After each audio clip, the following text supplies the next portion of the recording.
சிவாய நம. திருச்சிற்றம்பலம். சைவத்திற்கு மேல் சமயமில்லை, உள்ளதே சிறக்கும் அல்லது தோன்றாது. நான் உங்கள் அஷ்டோச்சினதுரை, பிளிமிசை கூத்தூர், பெரம்பலூர் மாவட்டம். கன்னிராசி ஆணி மாத பலன் 2026. நிகழும் மங்களகரமான பராபவ வருடம். தமிழ் மாதங்களில் 3வது மாதம் ஆணி மாதம். கன்னிராசிக்காரர்களுக்கு எப்படிப்பட்ட கிரக நிலைகள் இருக்கிறது, அதனால் என்ன பலன்கள் ஏற்படும், இந்த மாதம் செய்யக்கூடிய வழிபாடுகள் என்ன, பரிகாரங்கள் என்ன என்பதை பற்றி இந்த காணொலியிலே பார்ப்போம். இது போன்ற தொடர்ந்து தமிழ் மாத ராசி பலன்கள், ஜோதிட தகவல்களை தெரிந்து கொள்ள நமது சேனல் அஷ்டோச்சினதுரை சப்ஸ்கிரைப் செய்து கொள்ளுங்க, லைக் பண்ணுங்க, நண்பர்களுக்கு ஷேர் பண்ணுங்க. அதாவது பார்த்தீங்கன்னா, சூரியன் மிதுன ராசியில சஞ்சரிக்கக்கூடிய காலம் தான் இந்த ஆணி மாசம். இந்த ஆணி மாசத்தோட உத்தராயண புண்ணிய காலம் முடிவடைகிறது. அதாவது தை மாசத்திலிருந்து இந்த ஆணி மாசம் வரை உள்ள 6 மாத காலம் தேவர்களுடைய பகல் பொழுது காலம், உத்தராயண காலம் இந்த ஆணி மாசத்தோட முடிவடைகிறது. அடுத்தது பார்த்தீங்கன்னா, ஆடி மாசத்திலிருந்து மார்கழி மாசம் வரும் தட்சிணாயன காலம், அதாவது பார்த்தீங்கன்னா தேவர்களுடைய இரவு பொழுது காலம். ஆக இந்த ஆணி மாசங்கிறது உபய மாசமாக இருக்கிறதுனால இந்த மாசம் வீடு மனை கொள்றது, வீடு வாசல் கால் வைக்கிறது, கிரக ஆரம்பம், கிரக பிரவேசம், இந்த மாதிரியான வீடு சம்பந்தமான எந்த வேலைகளையும் புதுசா செய்யக்கூடாது. அடுத்ததா பார்த்தீங்கன்னா, தலைச்சனுக்கும் திருமணம் செய்யக்கூடாது. மூத்த புத்திரிக்கும் மூத்த புத்திரனுக்கும் திருமணம் செய்யக்கூடாது. வீட்டில் பையனும் மூத்தது, பெண்ணும் மூத்தது அப்படின்னா இந்த மாதம் மட்டும் திருமணம் செய்யக்கூடாது. மூத்தவங்களுக்கு திருமணம் செய்யக்கூடாது ஆணி மாதம். அடுத்ததாக பார்த்தீங்கன்னா, இந்த ஆணி மாதம் 8ஆம் தேதி ஆணி திருமஞ்சனம், நடராஜர் அபிஷேகம். அன்றைய தினம் நடராஜரை வணங்க வேண்டும், நடராஜர் அபிஷேகத்தை தரிசிக்க வேண்டும். இந்த பிரபஞ்ச இயக்கத்துக்கு காரணம் நடராஜருடைய அந்த நடனம் தான்.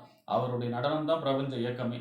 ஆக நம்மளுடைய தொழில் முடக்கமாக இருந்தாலும் சரி, நமக்கே அடுத்தது என்ன செய்யணும் தெரியாமல் இருந்தாலும் சரி, எல்லாமே அந்த நடராஜர் அபிஷேகம், நடராஜர் வழிபாடும் ஆணி திருமணத்தன்று வழிபாடு செய்யும் பொழுது நமக்கு நிவர்த்தியாகும். அடுத்ததாக பார்த்தீங்கன்னா, ஆணி மாதம் 10ஆம் தேதி சக்கரத்தாழ்வார் ஜெயந்தி.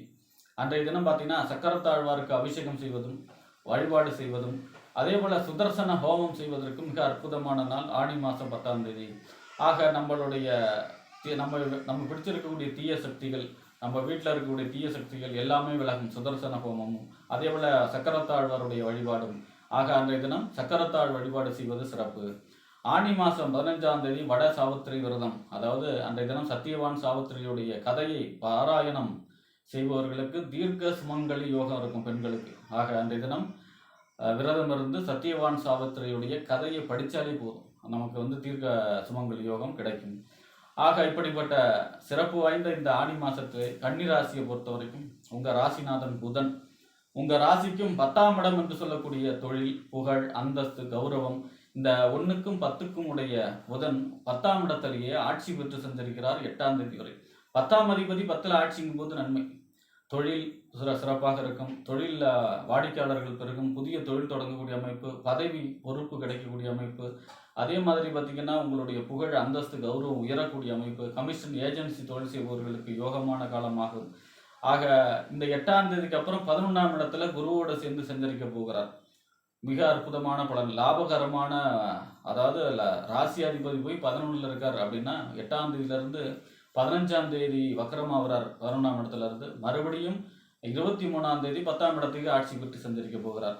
ஆக இந்த 8ஆம் தேதியிலிருந்து 23ஆம் தேதி வரை உங்கள் ராசிக்கு 11ஆம் இடத்துல ராசிநாதன் சஞ்சரிப்பது யோகம். எதை தொட்டாலும் லாபம், நன்மை, அதே நெருங்கிய நட்பு வட்டாரங்களால் ஆதாயம், அதே போல் பார்த்தீங்கன்னா நீண்ட நாளாக நடக்கணும் அப்படிங்கிற விஷயங்களில் நடக்கக்கூடிய அமைப்பு, இந்த மாதிரி தொழிலில் அமோக லாபங்கள் கிடைக்கக்கூடிய அமைப்பு, லாபகரமான மனிதராக மாறக்கூடிய அமைப்பு, இந்த மாதிரி யோக பலன் நடக்கும். 23ஆம் தேதிக்கு மீண்டும் 10ஆம் இடத்துலேயே ஆட்சி பெற்றுடுவார். ஆக உங்கள் ராசிநாதன் புதன் இந்த மாதம் 10லையும் 11லையும், அதாவது தொழில் ஸ்தானத்திலையும் லாபஸ்தானத்திலையும் சஞ்சரித்து லாபகரமான விஷயங்களை செய்ய போகிறார். அடுத்ததாக பார்த்தீங்கன்னா, உங்கள் ராசிக்கு 2ஆம் இடம் வாக்கு, தனம், குடும்பம், வருமானம்னு சொல்லக்கூடிய 2ஆம் இடத்திற்கும், 9ஆம் இடம் என்று சொல்லக்கூடிய தந்தை ஸ்தானம், பாக்கியஸ்தானம், தொலைதூர பயணம், உயர்கல்வி ஸ்தானத்துக்கு அதிபதி யாருன்னா சுக்கிரன். இந்த சுக்கிரன் உங்கள் ராசிக்கு 11ஆம் இடத்துல சஞ்சரிக்கிறார் 20ஆம் தேதி வரை. அதாவது குருவோட சேர்ந்து சஞ்சரிக்கிறார். அசுரகுரு சுக்கராச்சாரியார், தேவகுரு பிரகஸ்பதி, இவங்க 2 பேரும் சேர்ந்து ஒன்றா சஞ்சரிக்கிறார். பெரும் பணத்துக்கு அதிபதி குரு, கையிருப்பு பணத்துக்கு அதிபதி சுக்கிரன். இவங்க 2 பேரும் உங்கள் ராசிக்கு 11ஆம் இடத்துல சஞ்சரிக்கிறார். பணத்தை சொல்லக்கூடிய 2 கிரகமே லாபஸ்தானத்தில் சஞ்சரிக்கிறதுனால ஒரு எதிர்பாராத தன லாபம், எதிர்பாராத அதிர்ஷ்டம், எதிர்பாராத நன்மை. ஏன்னா இந்த 2, 11 எப்பெல்லாம் சம்மந்தப்படுதோ அப்போல்லாம் உங்களுக்கு பொருளாதார சம்பந்தமான எதிர்பாராத அதிர்ஷ்டம், நன்மை, ரேஸ், லாட்டரி இந்த மாதிரியான திடீர் லாபத்தை கொடுக்கக்கூடிய அமைப்பாக இருக்கும். அதிலும் குறிப்பாக 9ஆம் அதிபதியும் அவர் தான். 9ஆம் அதிபதி பாக்கியம், நமக்கு சொல்லக்கூடிய அதிர்ஷ்டம். அப்போ அதிர்ஷ்டங்களும் துணை புரியக்கூடிய அமைப்பு, பொருளாதார சம்பந்தமான அதிர்ஷ்டங்கள், எதிர்பாராத அதிர்ஷ்டங்கள் வந்து சேரும் கன்னிராசியை பொறுத்த வரைக்கும். 11ஆம் இடத்துல சுக்கிரன் சஞ்சரிக்கிறாரு 20ஆம் தேதி வரை. அடுத்த வெளிநாடு சம்பந்தமான முயற்சிகள்லாம் கை கொடுக்கும். குடும்பத்திலே சுப நிகழ்ச்சிகள் எல்லாம் சிறப்பாக இருக்கும். வருமானம் பெருகக்கூடிய அமைப்பாக இருக்கும். இந்த 11ஆம் இடத்துல சஞ்சரிக்கக்கூடிய சுக்கிர பகவான் 20ஆம் தேதி வரைக்கும் மிகுந்த யோகத்தை செய்ய போகிறார். அடுத்ததாக பார்த்தீங்கன்னா 20ஆம் தேதிக்கு அப்புறம் உங்கள் ராசிக்கு 12ஆம் இடத்துல கேதுவோடு சேர்ந்து சஞ்சரிக்க போகிறார். இப்போ இந்த 20ஆம் தேதி வரைக்கும் சரியாக பயன்படுத்திக்கணும். 20ஆம் தேதிக்கு அப்புறம் சுக்கிரன் உங்கள் ராசிக்கு 12ஆம் இடத்துல மறைகிறார். அப்படி அதுவும் கேதுவோடு சேர்ந்து சஞ்சரிக்கிறார். கேது எந்த ஒரு பலனையும் தடுக்கும், சுருக்கும். அப்போ 2ஆம் இடத்த அதிபதி 12ல் மறைகிறார்னா செலவுகள் அதிகமாகும். குடும்பத்திற்காக செலவு செய்யக்கூடிய அமைப்பு இருக்கும். வெளிநாடு சம்பந்தமான முயற்சிகள் கைகூடும். பாஸ்போர்ட் கிடைக்கிறது, விசா கிடைக்கிறது, வெளிநாட்டிற்கு வேலைக்காகவோ தொழிலுக்காகவோ அல்லது வியாபாரத்திற்காகவோ வெளிநாடு சம்பந்தமான முயற்சிகள்லாம் கை கொடுக்கும். இதெல்லாம் கொடுத்தாலும் செலவுகளை அதிகப்படுத்தும். ஆக 20ஆம் தேதிக்கு அப்புறம் மகாலட்சுமி வழிபாடு செய்ய வேண்டும். சுக்கிரனுடைய அதிதேவதை மகாலட்சுமி. மகாலட்சுமிக்கு வெள்ளிக்கிழமையிலே பெருமாள் கோயில் சென்று தாயார் சன்னதியிலே நெய் விளக்கேற்றி மல்லிகை பூ சாற்றி வழிபாடு செய்யும் பொழுது மிகுந்த யோகத்தை செய்யும் கன்னிராசிக்கு. இந்த மாதம் 20ஆம் தேதிக்கு அப்புறம் 20ஆம் தேதி வரைக்கும் பிரமாதமாக இருக்கிறது. அடுத்ததாக பார்த்தீங்கன்னா உங்கள் ராசிக்கு 3ஆம் இடம் முயற்சி ஸ்தானம், இளைய சகோதர ஸ்தானம், வெற்றி ஸ்தானம், ஒப்பந்தம், கையெழுத்தெல்லாம் சொல்லக்கூடிய இடம். 3ஆம் இடத்திற்கும் 8ஆம் இடம் என்று சொல்லக்கூடிய மறைவு ஸ்தானத்துக்கு, ஆயுள் ஸ்தானத்துக்கு அதிபதி செவ்வாய் 8ஆம் இடத்திலே சஞ்சரிக்கிறார் 6ஆம் தேதி வரை. அப்போ 8ஆம் அதிபதி 8ல் சஞ்சரிப்பது நன்மை இல்லை. ஆனால் 6ஆம் தேதிக்கு அப்புறம் உங்கள் ராசிக்கு 9ஆம் இடத்துல சஞ்சரிப்பது நன்மை. 3ஆம் அதிபதி 9ல் சஞ்சரிக்கிறாருன்னா இளைய சகோதர வழி நன்மைகள், புதிய ஒப்பந்தம், கான்ட்ராக்ட்லாம் கிடைக்கக்கூடிய அமைப்பு. அதே போல் பார்த்தீங்கன்னா 8ஆம் அதிபதி 9ல் இருக்கிறன்னா தந்தையுடைய ஆரோக்கியத்தில் மட்டும் அக்கறை செலுத்த வேண்டும். தந்தையுடைய ஆரோக்கியத்தில் அக்கறை செலுத்த வேண்டும். வெளிநாடு சம்பந்தமான முயற்சிகள் கை கொடுக்கும். அதே நேரத்தில் பயணங்களில் கவனமாக இருக்க வேண்டும். 8ஆம் அதிபதி 9ல் இருந்தால் பயணங்களில் கவனமாக இருக்க வேண்டும். தந்தையுடைய ஆரோக்கியத்திலேயே அக்கறை செலுத்த வேண்டும்.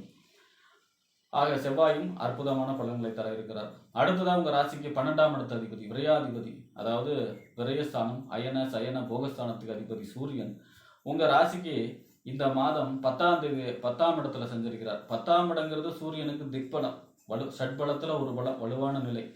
10ல் சூரியன் சஞ்சரிப்பது மிகுந்த யோகத்தை செய்யும். பதவி பொறுப்பு கிடைக்கக்கூடிய அமைப்பு, அரசியலில் இருக்கிறவங்களுக்கு பெரிய நன்மைகள் ஏற்படக்கூடிய அமைப்பு, அல்லது எங்கே இருந்தாலும் அது சம்பந்தமான ஒரு பொறுப்பு பதவி கிடைக்கக்கூடிய அமைப்பு இருக்கும். புகழ், அந்தஸ்து, கௌரவம் உயரும். தொழில் வளர்ச்சி மிக அற்புதமாக இருக்கும். தொழிலை விரிவுபடுத்தக்கூடிய அமைப்பு, தொழிலில் புதிய வாய்ப்புகள், கான்ட்ராக்ட்லாம் கிடைக்கக்கூடிய அமைப்பு, இந்த மாதிரி நன்மைகள் ஏற்படும். விரையாதிபதிங்கிறதுனால, விரையாதிபதி 10ல் இருக்கிறதுனால தொழிலுக்காக புதிய இன்வெஸ்ட்மெண்ட், புதிய செலவுகள் செய்யக்கூடிய அமைப்பு. அதாவது தொழிலை விரிவுபடுத்துறதுக்கோ அல்லது தொழிலில் முதலீடு செய்வதற்கோ நிறைய செலவு செய்யக்கூடிய அமைப்பும் இருக்கிறது. ஆக இந்த மாதம் 20ஆம் தேதி வரைக்கும் அமோகமாகவும் 20ஆம் தேதிக்கு அப்புறம் பார்த்தீங்கன்னா மகாலட்சுமி வழிபாடு செய்யும் பொழுது மிகவும் அற்புதமான காலமாக, கன்னிராசிக்காரர்களுக்கு லாபகரமான மாதமாக, எதிர்பாராத தனவரவு கொடுக்கக்கூடிய மாதமாக, வெளிநாடு சம்பந்தமான முயற்சிகள் கை கொடுக்கக்கூடிய மாதமாக, தொழில் வளர்ச்சியை கொடுக்கக்கூடிய மாதமாக இந்த ஆடி மாதம் கன்னிராசிக்காரர்களுக்கு அமையும் என்று கூறி விடைபெறுகிறேன். நன்றி, வணக்கம்.